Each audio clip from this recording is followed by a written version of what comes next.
Chief Minister said that his ambition was to make Tamil Nadu the global capital for human talent. Not the Indian, not the Asian, but the global capital. Now, if we didn't have so many institutions and we didn't have 52% roughly gross enrollment, we would say it's just that we don't have infrastructure, we don't have people who are able to go to college or the means. But when you have everybody going and still we are not reaching full employment, 60% of ICT Academy's efforts should be directed within Tamil Nadu as its primary mandate. And we should do more and more with institutions across all cities, towns. So I'm happy to say that at least in the initial periods, we are starting to see big difference. Last year in Chennai, the Class A office space rental went up from the usual 5 million square feet. I had gone and inaugurated 2 or 3 AI-based entities, Chennai platform.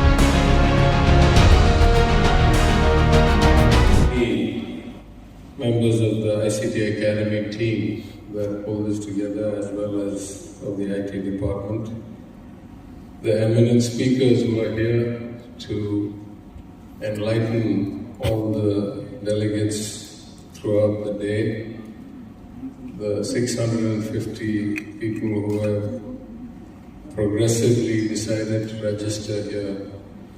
Thank you all for your attendance and for this opportunity to speak to you. I'm very happy to be in Coimbatore. As many have pointed out, it is the hub of economic activity, of education, of innovation. I have both personal and professional reasons to be here. I'm frequently here.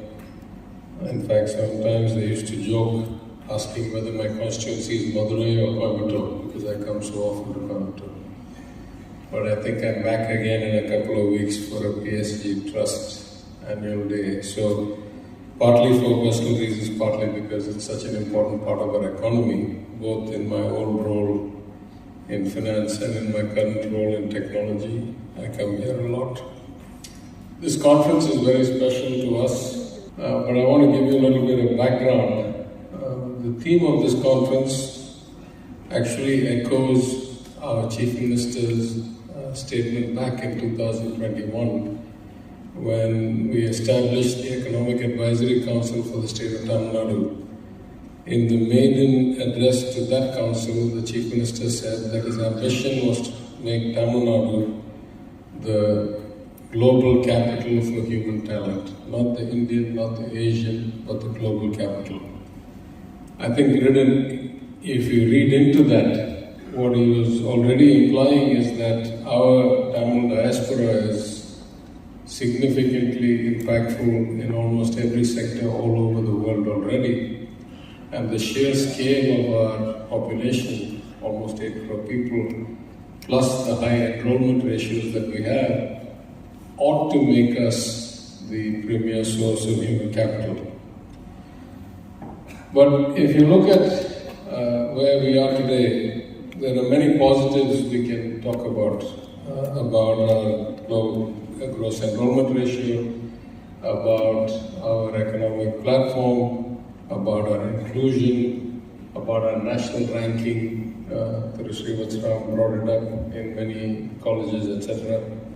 Now, if we didn't have so many institutions and we didn't have 52% roughly gross enrollment, we would say it's just that we don't have infrastructure, we don't have people who are able to go to college or the means. But when you have everybody going and still we are not reaching full employment, then there are some structural issues.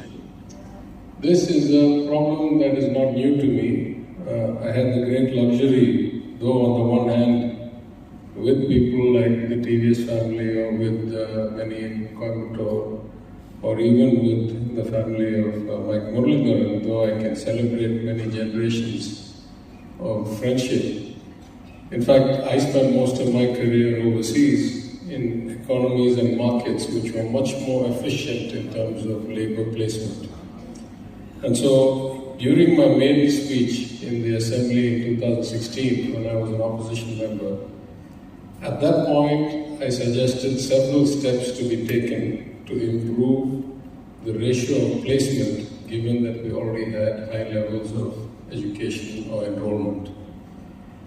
It's not often that one gets to work on a problem that one has actually understood and defined. So in that sense, I'm very grateful for the rare opportunity to be part of the solution as the Minister for IT, the department in which the ICT Academy runs. Now you may all know that the ICT Academy, Kovai was the first CEO, started 2008, I think,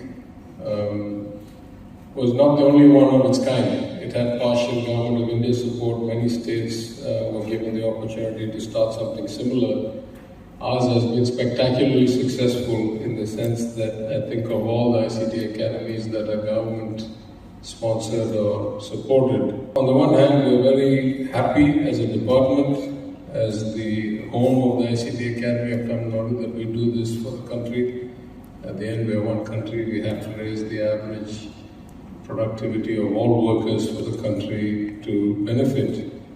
At some other sense, I have been very clear that 60% of ICT Academy's efforts should be directed within Tamil Nadu as its primary mandate, and we should do more and more with institutions across all cities, towns, wherever we can, to bridge this gap between the skills that recruiters and the economy is looking for and the curriculum and the training, extracurricular training that is being provided in the educational institutions. We're running quite late and it's almost tea time, so I won't speak for very long, but I'll just wind up with a few thoughts. One, we are at an inflection point as far as the information technology and related services industry is concerned. Though some may argue that there's no such thing as true artificial intelligence, what we call G, general intelligence. The quality of the algorithms, and much more so the ability to store and process almost infinite amounts of data, and the access to computing capacity on demand, as opposed to having to invest hundreds of millions of dollars each because of the cloud model. We in Tamil Nadu, in many ways, have been punching below our weight for various reasons, some structural, some financial, some more societal. But as the Chief Minister said during our Imagine conference earlier this year in Chennai, one of the reasons he asked me to come to this portfolio was to bring the kinds of changes that I had brought when I had been in finance for a couple of years. So I'm happy to say that at least in the initial periods, we are starting to see big difference. Last year in Chennai, the Class A office space rental went up from the usual 5 million square feet to 11 million square feet. We have seen many more indicators of new interests, new GCCs, new IT platforms, new ITES platforms. I have gone and inaugurated 2 or 3 AI-based entities, Chennai platforms, including Unifor, including Annalise. So I think we are in a very exciting time. In the case of ICT, we used to get 30 to 40 crores worth of new donations and engagement contracts a year. I would say this year we're on track for 100 crores probably. We are going to... Governments have core responsibilities. The history of our country, in fact, the history of democracy suggests that most governments cannot do everything alone. We need significant partnership with the private. Some of it will be quasi-government entities, some of it will be dedicated public sector enterprises. Like a few years ago, I addressed a big Rotary conference and I made the same point, that there is a significant role for NGOs to do granular execution and ensure quality outcomes that sometimes is hard for the government to do. So with those thoughts, I'd like to conclude by wishing all of you a very productive and enlightening day. All of you in this room are a vital part of our Chief Minister's vision, not just of the scale or size of the economy, but of the increasing employability, employment, and personal progress of our youth and their families. So I thank you for your work and I wish you a great future. Thank you very much.